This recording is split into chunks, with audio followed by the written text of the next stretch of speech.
up here. My name's John. I work at Blackthorne, like Dean mentioned. He asked us if we could come by and just talk to you guys a little bit. Don't have a lot prepared, but just thought we'd tell you a little bit about what it's like on a day-to-day basis, at work in a real software development job, I guess, and also, things that we've learned along the way that might be good tips for you guys as you guys are learning. This is Owen right here. Some of you may know him. I don't know. I know these two went here to high school, but I did not. You got Ryan and Albert over there, so they'll be talking a little bit when I'm done here, and I think Ryan and Owen are going to show you a little bit of code. So I guess I'll just start off by talking a little bit about some things that I think are important to learn when you're in your early programming days. Things that maybe I didn't get the opportunity to learn because when I went to high school, I mean, this looks like a pretty crazy setup compared to what I had. When I was in high school, we were learning QBasic and I think just BASIC. So it was pretty ancient programming languages, and it was not a focus of the school at all. So I had those two classes, and that was all I took throughout high school. And it was a math teacher that didn't really know much about programming, anyways. So obviously programming has become a pretty big emphasis in some schools, and I know Dean has done a pretty good job of advancing that here at Fort Atkinson. So you guys are lucky to be able to learn in the environment that you do. See, I told you you should listen to him. He's really smart. He's lying to you. So I even after going through high school, like I said, I only did BASIC and QBasic. And by the time I got to college, I hadn't even heard of object-oriented programming. I think I saw you guys are programming in Java, right? Okay. So you guys are already at least introduced to object-oriented programming. So that was a big thing for me. And I ended up getting to college. In my first semester, I had my introduction to object-oriented programming, which was using Java as the language, and had a teacher that wasn't necessarily that great. So I ended up getting all the way through my first semester without really actually grasping the object-oriented concept of programming. So the fact that you guys are already doing that here in high school, that's just really neat. So you guys will have a head start compared to what I had. But I guess what I would say in terms of just learning, some tips are that practicing learning on your own time outside of class is extremely important, especially after you get out of high school. Are you guys mostly juniors, seniors, or what age group are you guys? Sophomores? Yeah. Sophomores and above. Yeah, you guys are way ahead of me. Especially when you get into college, you might have a little more time to do learning on your own than you do right now. But even all of my classes throughout college, the things that I've learned programming on my own outside of class, and then also in my internship at Blackthorne. When I was in college, I started interning there. I did that for about a year and a half before I graduated, and just the majority of the things that I know that are actually useful came from that, as opposed to the actual in-class time. So I just really emphasize to people when I talk to them to just spend time on your own, always trying to advance your skills, and when you get to college, if you can find an internship as early as you can, get into it. If you could do 1 or 2 internships, whether the school requires it or not, it would probably be really useful. I know for me, working at Blackberry, I was, going through school, I was really nervous about, I felt like I didn't know enough, and when I got into the real world, I was gonna feel like my skills were just inadequate, and I was scared about my first job and everything like that. And having the internship really helped me hone my skills, get more confident, and also learn a lot of things that were needed that I didn't get taught in school. So I really think that an internship is helpful. My degree, I went through Whitewater, and I did not have to do an internship. I just did it because the opportunity came about, and just I can't say enough about how helpful it was. Some things that I don't know what Dean and I haven't talked too much about the curriculum here, so I don't know what all you guys learn here, but some things that were very helpful for me, design patterns in general. And I'm not going to go into a lot of detail on these. I'm just going to kind of give you areas that you can probably do some research on your own, or you might already be learning some of them from Dean here in class. design patterns in general. If you're not familiar with design patterns, they're basically, I think it started off with the Gang of Four, is what they're called. They have a book, and they've laid out some solutions to problems that come up. They're very common problems where, before these patterns came about, everyone was trying to solve them on their own, and one guy might solve it this way, another guy might solve it that way, and they kind of came up with a best practice or best solution to these problems, and each one of the design patterns solves a different problem. So if you do a Google search for design patterns, you'll come across lots of information about the different patterns and how to implement them for different types of issues you're trying to solve. So I really recommend learning those. They'll come in handy. Also, when you have interviews for jobs, a lot of times at least one or two of the patterns will get brought up, and you'll want to have an answer to what that particular pattern is. They might ask you, hey, what is this pattern? How would you implement it, or what kind of a problem would you use it to solve? So being familiar with those will not only help you with your coding, but also it'll help you in an interview situation as well. So that's one thing that I actually did not even hear about design patterns until I got into my internship. So I think that's something that's pretty important. And another thing that I would say is it's good to have a language that you're really good at. So, having skills, knowing the ins and outs of, say, Java, for example. But it's also very important just to have general software development skills, because syntax for a language, that can be picked up really easily. If you just learn a language and know everything about that, but don't really hone your skills in terms of just overall software architecture and how to solve problems at a high level, knowing the specific language isn't going to get you that far. Right now you're using Java. I'm sure some of you guys mess around with other languages on your own time, but just having a general software development skill set, you'll find a job, and it might be using a different language than what you're used to. It could be Ruby on Rails. You might find a job with PHP, web development, Java, C++, whatever it is, and the syntax of the language. If you are just a software developer in general, you will pick up the syntax pretty easily, and that's the kind of thing that a company will invest in somebody who might not know that language, but just through the interview they can tell that they just have the general software architecture skills. So like I said at the beginning, it's, having at least one language that you're really skilled in is good, but the general concepts are more important than a specific language. Also, as I mentioned before, the internships, that was my next point, but so I'll just reiterate one more time. If you can find an internship, go for it.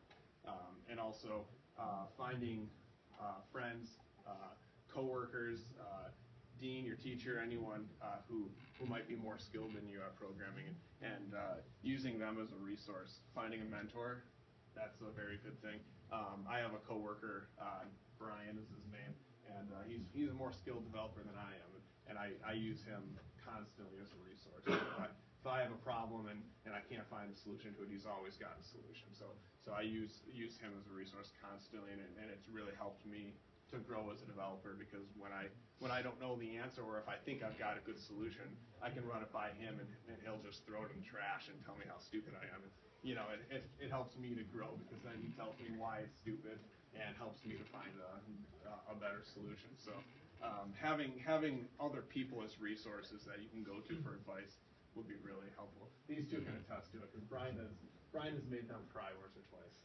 He's good at that. So yeah. So and then one other thing, I won't go into detail on it. There's an acronym, SOLID. I don't know if it's been brought up here at all, but if you do a Google search for it, you'll probably get a Wikipedia page as your first result. SOLID. It's an acronym that stands for a few different principles. One is the single responsibility principle, the open-close principle, Liskov substitution, interface segregation, and dependency inversion. Those are 5 principles that will really, really, really help you if you practice them. Would Don Drozdo please report to room B114? Don Drozdo All right, which one of you's Ben? These things, eventually they'll just become second nature to you as you use them and practice them. But they are really important. Basically, all of them will help you to write code that is reusable, maintainable, robust. I'll just briefly mention what each one of them are. But the first one is the single responsibility principle. And that basically is suggesting that a single class should only have one responsibility. If you create a class and end up trying to make it do a whole bunch of different things, it's likely going to become a mess. It's going to be hard to maintain. You're going to go in there and you're going to make changes and you're going to break something else. So trying to create small objects that just have one responsibility will really save some headaches. And also, if you go to the Wikipedia page or any other resource that talks about the solid acronym, they'll typically show a lot of examples of this is what we mean by a single responsibility, and showing you an implementation that has a class that has multiple responsibility versus a single, and just kind of help you understand the concept. So I don't expect that you guys will have it down just from me giving you a brief explanation, but it's something that I think you should look into on your own. The open-closed principle, which is the second one, that one is basically talking about writing code that once you're done with it, you don't have to go modify it. So once you have something working, every time you modify it, you run the risk of breaking it. So there's practices that you can use to write code that once you finish it, you close it, meaning that it's open for extension but not for modification. So meaning you could expand an interface, adding a method to it, but you wouldn't want to change, say, what that interface takes in as parameters, or you wouldn't want to go into the implementation of the method and actually change what it does, because you don't know what else you're going to impact by doing that. Working with a big system like we work with, we have multiple developers working on. Please report to the main office. Sam Wildman, please report to the main office. We have multiple developers working on the same code, and we're not always in communication because we're all trying to solve different problems at the time. And if we go into a shared piece of code and one of us changes it without talking to the other, you're running the risk that you're going to break that piece of functionality for the other person. So one example of the open-close principle would be, let's say, so the software we work on is a trading piece of software in the financial markets. So you don't really need to understand all that stuff to understand the problem, but there's basically you have stocks, and then there's other types of things you can trade called like futures and options. And let's just say we created a class that its job was to calculate the profit or the loss that you've made from all of your trades. And let's just say that you created the calculator to take in a stock order or an array of stock orders, and your job was to sum up the profit or loss and return that answer. And then later, and this is actually a real problem because we started with, at our business, we started trading futures, and we did not trade stocks, and we did not trade options. And it was only recently that we started trading stocks. And a lot of our code, our order management system and things like that, was written specifically to trade futures. So all of a sudden they asked, hey, we got to start trading stocks now. And a lot of the code was written specifically to take in the futures orders. So this is something that actually happened to us.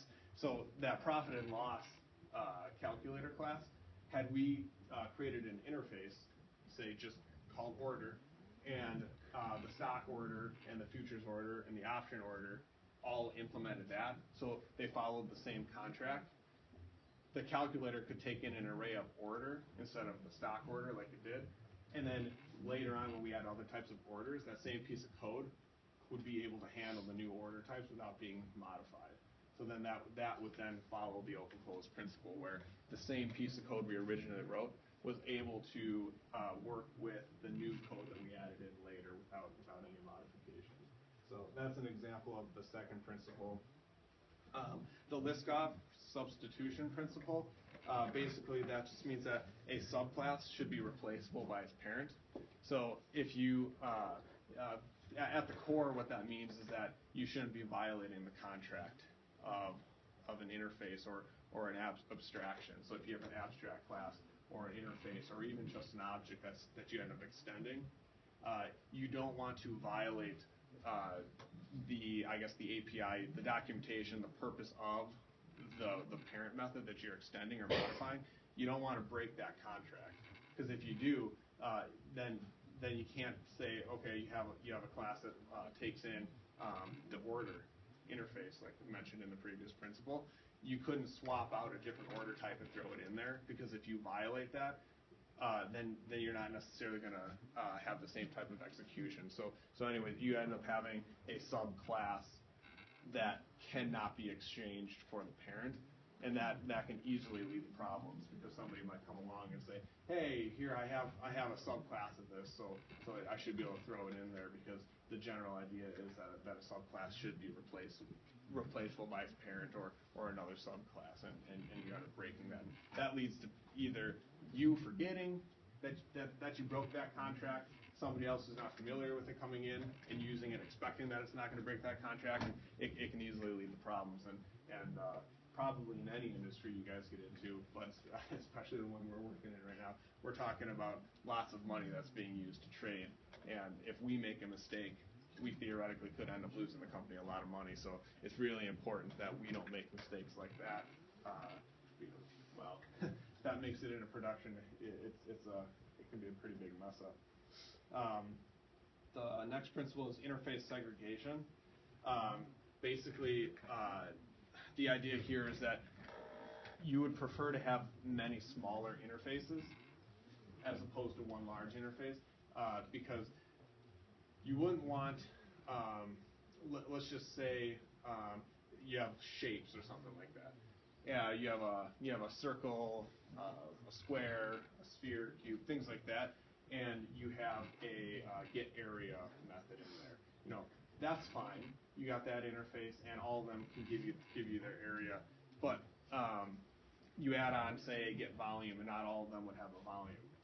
So if you add the get volume method onto the same interface, and then you force all of them to implement that, then you have some of these shapes that have to implement that method and might just do nothing or throw an exception or something like that.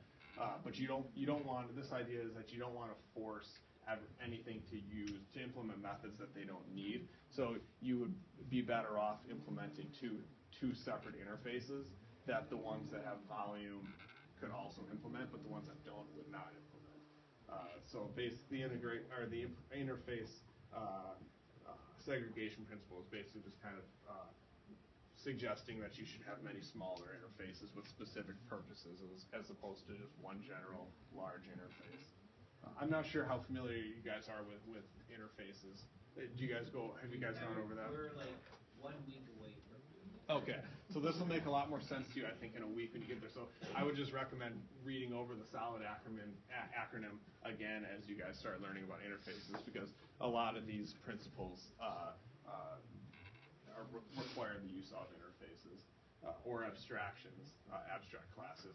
If you guys haven't gotten interfaces yet, you might be getting into that at the same time. So I won't go into much more detail on this then, but I would recommend that you guys hit up this acronym again when you get to interfaces. But the last one is the dependency inversion principle, and this one I think is really important.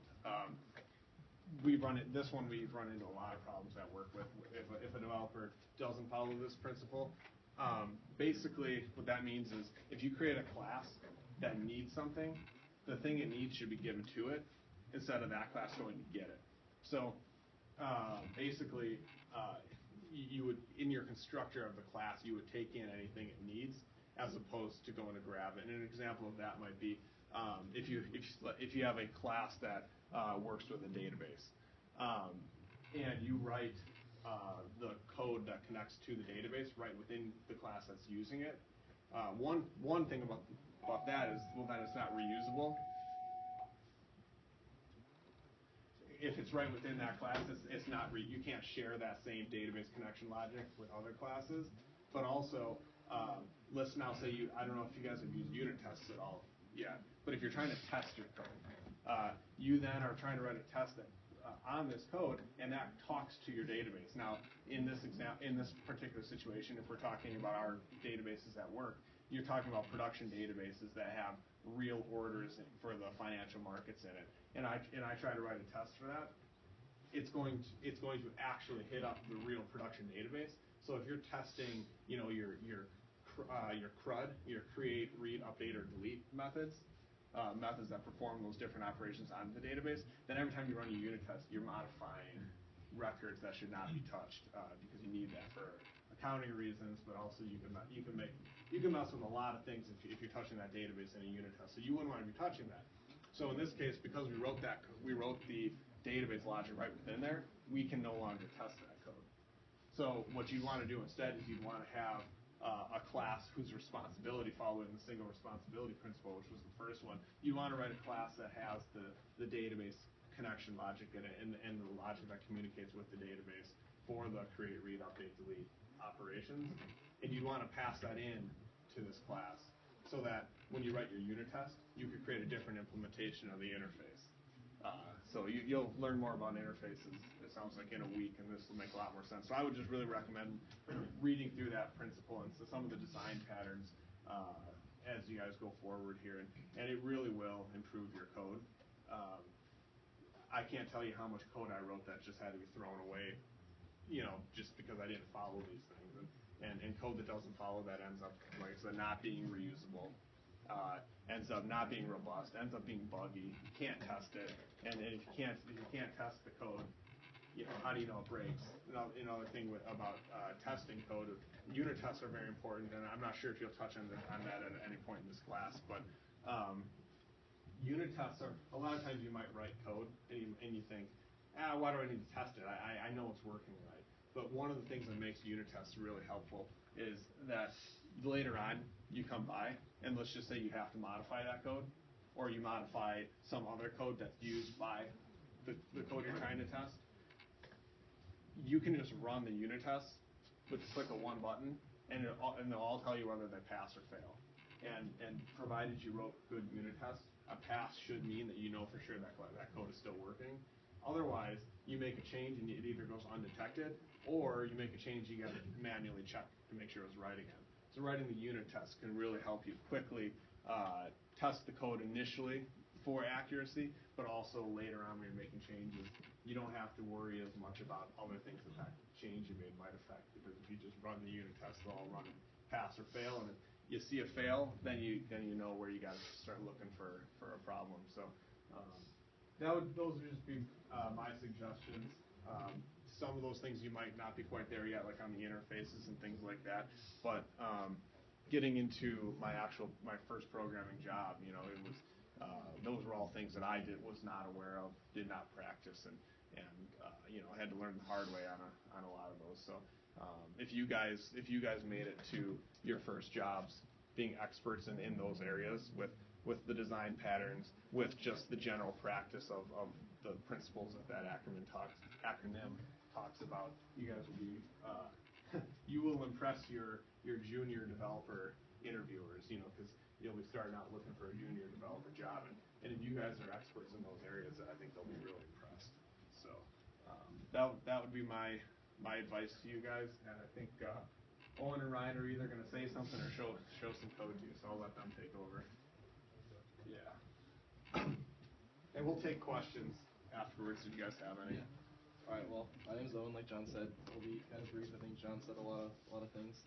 So when I was a junior here, that's when I first started working at Blackthorne. So I hadn't even been to college yet when I got my first internship. Dean actually helped me do that because he had started working there before. And when I first got there, I knew absolutely nothing. John was rattling the same stuff at me, and I'm like, wow, I don't know what any of this means. And then, but you know, eventually you learn all that stuff just over time as you get experience. It's not something you just have to Google and learn all at once. You just over time you'll learn things. People will tell you that your code is bad. John tells me my code is bad now, still, all the time. But you'll learn, and then just over time you'll have realizations about what things are good and what things aren't. Like Ryan, we both attend Whitewater, UW Whitewater, and we're both in our final course of the computer science major, yeah. And so we've been through all that. One thing about college is you won't learn most of what you want for for getting a job in college, most of it you'll learn in an internship. So the most important thing is like connect with people, figure out where you can get some sort of experience, learn a lot of things on your own because realistically that's where you gain most of your information. College just sort of provides you a lot of the theory behind computer science, and then the practical use is you learn in an internship or an experience or in a job. So I would recommend just trying to get out there and find something that you can get some sort of experience. But the most important thing, honestly, is communication and just asking a lot of questions of other people. The easiest way to learn is to have people help you and teach you. If you try to learn everything on your own, you're not going to get like very far. You know, John tells me things every day. The guy he was talking about, Brian, he tells me things every single day. That's where I've learned 99% of what I know, and all of the stuff he said makes sense to me now, like where it didn't 2 years ago. So that's pretty much all I have. I'll let Brian add a few things, but then we'll show you some codes so you can see what it's actually like. One thing before Ryan starts talking is, and don't let this scare you, you know, because when you start interviewing for a junior developer job, they're going to expect that you don't know any of this stuff or you're not very experienced in these areas. So these are just tips that I would suggest that will help you to impress them and really help you guys to be far beyond what most people are going to be coming out of college. But you know, if you aren't, that's what they're going to expect. So don't be afraid to go look for an interview if you haven't mastered these areas, because you're going to be fine. You're going to get into a job where they're going to expect that you're not going to help them out very much right away, and they're going to invest in teaching you. So don't let it scare you. These are just tips for if you really want to be ahead of the curve and impress your I guess the companies you interview for right along the way or initially. So I just thought, hey, we might be scaring you here, thinking you got to know a whole bunch of stuff going into your first job, but you will learn a lot in whatever your first job or interview is. So don't be afraid. I gotta piggyback that. That's so important because most people will think that you have to know everything before you get the job, and that's so not true. You just have to have a really good background. You have to have a willingness to learn, and then they'll be more than happy to work with you. Well, that's almost every single place. Yeah, based on where my skill was when I started out, I mean, nobody should have hired me. I mean, seriously, they literally just invested in basically a year of getting nothing out of me except for training me up to be someone who could actually contribute to the company. You know, so initially, as a junior developer, the company's investing in what you're going to be able to do in the future after they really train you. Even if you're a really good programmer, a lot of times you have to be taught things that are specific to the business or the field that you're working in. You know, I'm working with financial markets, and you know, I didn't know anything about financial markets when I was going into it. So, you know, a lot of it is kind of training you into that field as well as training you up for good software development practices. So you will learn a lot after you get the job. So yeah, don't be afraid of your first interview. Like, you're not gonna be skilled enough. How many people here are juniors? Seniors? 18 people? So, is anyone thinking about going to Whitewater at all? Just out of curiosity. A couple people? Sweet. Whitewater's pretty nice. Like Owen said, him and I are both computer science majors and math minors. So if you guys have any questions about that, feel free to ask us. Or any questions about college in general, we can answer that.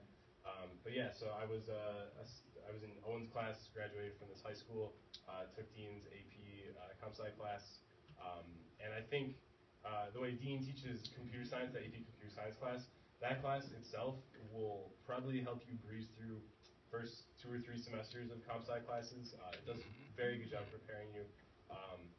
I would really pay attention during interfaces and abstract classes. I didn't pay great attention to those during my time here, and I wish I would have, because I didn't fully understand it up until like this year. And they're super useful, so do that. I think math is pretty important. I bet a lot of you guys are pretty decent at math too. It kind of comes with the whole thing, but if you're not, that's okay. But math is cool. You should use it. I suppose a lot of this has already been said. I think it's really important. I read a blog post the other day about putting in an hour of work every night into a project that is in your field, so you know, computer science, but like that you want to work on. When I have time, I work on a web bot to help me buy clothes. There's this brand sells out in like 5 seconds, so you know you have to be quick. Fortunately, my fingers aren't quick enough, but I built a bot to help me buy these clothes, and so so that's really cool. So I don't know, I encourage you guys to take up a project and do that yourself. So I suppose I'll show you guys code now. This is code I wrote, and maybe I can actually show you how it works or what it does. Basically, what happens that we have these people at our job that are called analysts. Basically, it's a bunch of people who think that they're smart and can trade stocks, and so they use the program that we create to create strategies. And so let's say hypothetically, you want to buy 50 stocks this day, sell 100 this day, but you're not quite sure on those numbers. I wrote this thing. It's called sweeping. Basically, it allows people to pick which of those values, 50 and 100, that they want, and it'll kind of just take a sweep, simulate it out, and then give you back numbers to see how well you did for each of those runs. And so it helps the people that are creating these strategies to be really lazy because they don't like to work. But we help them facilitate that. So this is kind of big. And also just kind of show you the massive size of the whole program we work on. It's about like 2.5 million lines or something like that total. So I haven't heard of it. Yeah, it's big. I don't know what half this stuff does. And that's kind of like really weird, going into this. Like you have to learn 2.5 million lines of code or like a little bit, and it's so daunting going into a job like this. But you pick it up over time. You get assigned bugs, and you're like, okay, well, I have to go do a bug over here, and you kind of learn what this part of the program does, and it's not as scary as it seems. Okay, I can show you. I don't even know. It's kind of hard to show this. Okay, so here is. All right, here we go. So basically, what this does is this is kind of the control. This is like the brain of the sweeping. A lot of stuff happens in here. A lot of the stuff probably means nothing to you. Most of it means nothing to me. It creates this wizard that people can. There's like steps in it, and if you then go to this, then.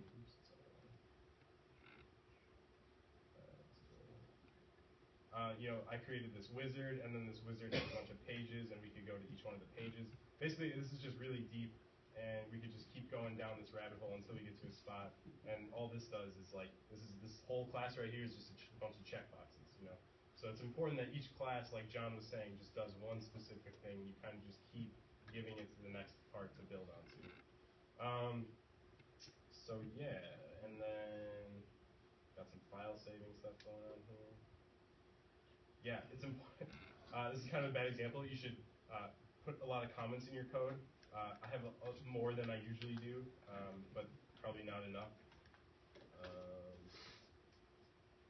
And this is kind of a neat example because, like Ryan said, when he was saying that he doesn't know what half of the stuff does, he's not kidding because basically he was tasked here to write basically a controller. Would Grace Bueller please come to the I swear it's attendance when I start office? talking. Grace Bueller to the attendance office, please. He was given the job of basically a whole bunch of the system that was already written and functional, but just to run one time with one set of parameters. We then asked him to write basically a driver that can. He created a user interface and a back end that can take in any number of parameters and basically sweep a range. So like here, if there's a parameter that takes in a number, he can now through his interface put in say 0 through 100 and make this thing run for 0, 1, 2, 3 all the way to 100. And so basically what he does here is he calls all the existing functionality, but causes it to happen as many times as whatever the parameters they set up for the sweep. So he was actually able to take on a task and add some functionality to the system without actually understanding everything about the rest of the system. And that's probably something that'll happen a lot where you'll be told to do something and you'll be told that this is what this does. We need to make it do this, and you just have to trust that the code that the other developers are working on does what they say it does, what their documentation says it does, what their interfaces say it does, things like that. So it's kind of neat that he was able to come on and actually add a really important piece of functionality to the system without actually knowing all the inner workings of everything else. So kind of a neat example. It's also kind of funny, I finished this project up like 3 months ago or so or something like that. And I'm looking back at this now and I'm like, wow, I should have made different design changes, and what I did right here was really dumb, and I pretty much would like to rewrite this whole thing, but don't quite have the time for that. So, but yeah, it's important to go back and look at your code and realize how silly the things you did were, because everything you write is probably mostly wrong. But it's good. So yeah, I don't know. You guys have any questions? College, internship, computer science, buying food for yourself, Come on. doing dishes. Yeah. Did you make a buying food off Amazon? No, I have one of the buttons though for goldfish. The dash buttons or whatever. Yeah. Goldfish just get sent to my house once I get out. Yeah, I don't know. College is cool. It's really fun. There's a lot of cool stuff going on. Oh yeah, I was gonna make a point. Know your class's late policies, because if you're like me, you'll probably procrastinate. There's probably a lot of other cooler stuff going on, and you know, you get to that project and you realize, oh, I have to interview a teacher, but it's like Sunday at 11 p.m. and it's like, well, I'm screwed. But if you know your late policies, they'll take a hit, but at least you're familiar. And also, just don't procrastinate. Maybe in CS1, what can I do outside of school to like get anything? Yeah, for sure. So, let's see. I'm trying to remember back to CS1. We just started Java. You started Java? Just started. So try to make things that you would use in your life. I remember back in like CS1 and 2, I tried to like just make like a little scheduling program. Like I tried to enter in, all right, I'm going to enter in the day Wednesday, and then, you know, if the day is Wednesday, and then maybe you like enter a task that you have to do that day, and then when you run the program, you can display the tasks or something like that. And then you'll learn more, and then you think, all right, well maybe I can build like an interest calculator to see like how, if I'm like saving this much money, well, which is something everyone should do to save your money. How much money will I save by like this year? And eventually you'll get to the point where you're like, all right, well maybe I want to build a game. And there's a lot of existing Java frameworks out there that are in the libraries that are pretty easy to use, and then you can build something, maybe just build Pong, you know, something super easy. You don't have to be reinventing the wheel all the time. And it's good if you build things that have already been built and you can see how people did it better. One thing that I started out doing when I started in AP was, have you guys heard of Project ULA? Yeah. Well, this thing's pretty useful, honestly. Like, I didn't get very far. I think I got to like 20 or something, and then just got way above my head. But it's super useful. It's very challenging, and that's pretty good. Any other questions? We started to do that this year. Oh, really? I just found it this year. Seriously? Yeah. We used to do it during study hall. Yeah. And Dean's class, right? Well, When you were paying attention. we had chamber. He decided to leave, so. Yeah, that's what I heard. Oh. Crush's team at MSOE. So what would you say the biggest difference is between high school programming and then Blackthorne programming? Meaning not like the code itself. Yeah. Honestly, Or you could even talk about the summer thing we did. Oh, yeah. How much of a difference? Like, what did that mean? honestly, the biggest difference between like working on your own little projects and doing like working in Blackberry or something is working in a group of people. Like, in order to be effective in the real world of software development, the most important thing is like communicating with the rest of the developers you're working with. If John and Brian and all the people we work with, if we didn't talk to each other every single day, things would get done way less efficiently. Ryan and I, our final capstone class of the computer science major at Whitewater, it's just a whole class. It's just one huge group project, and the entire thing is how well can you guys work together and can you create a product that's good. And it sucks working with other students because you think you are way smarter than everyone else, and it's just a lot of arguing on what should be done which way. But it's super important, and so you got to do good at that stuff. Another thing I think is like night and day from high school programming to internship and project programming is like pre-planning. I always thought it was kind of a joke to like pre-plan out programs in high school and even in college assignments. But the amount of times I've written code in my internship just off the fly trying to get something done, and then gone back and be like, oh my gosh, why did I do it this way? It's going to take me 6 times the amount of time to finish it and do it the correct way. If I just would have looked at the problem and seen what ways I could have fixed it, I could have done it better the first time. So I think that's pretty huge. Any other questions? Yep. If I took AP Computer Science last year and computer science isn't really something that I consider majoring in at this Sure. point, what is something I could do to kind of stay, like, Stay with it? yeah, just stick with it Yeah, and just keep doing things? I think those Project Uter things are pretty fun. Okay. If you're not into those, pick up a project that you might be interested in. I don't know what your hobbies are, but like, I think there's something you can always do outside of this. I know Owen is super interested in like making music until he started building a Java program to like, I don't know, whatever it does. He does like automatic like DJing music and creation music and stuff. So Look at that, it's super cool. yeah, just find something you like enjoy outside of. It doesn't even have to be anything related to programming. Just try to make something. What do you think you might major in? Any ideas yet? Not really. I'm thinking more biological sciences, but There are a lot of fields where having programming skills yeah. can help you, whether it's for work or just personal projects related to whatever you end up doing for a living.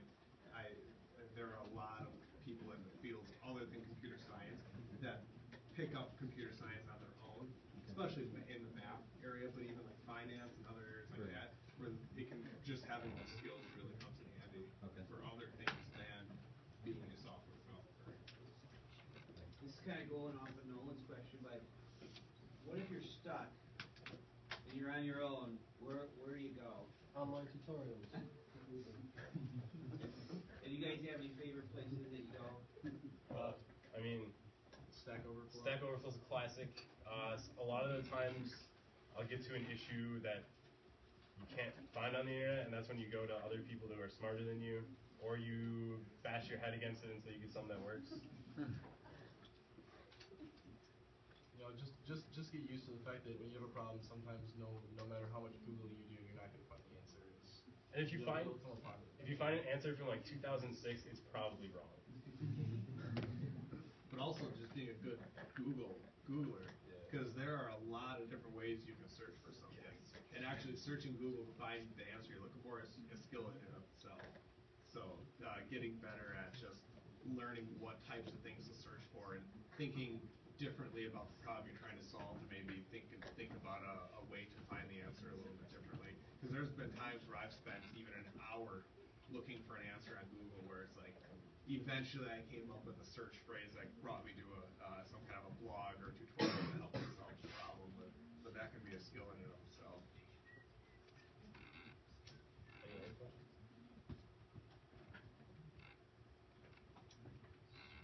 All right, then we'll wrap it up. You guys want to just hang out in case anybody's got individual questions? Yeah, for sure, absolutely. Okay. Ask us anything. All right, well,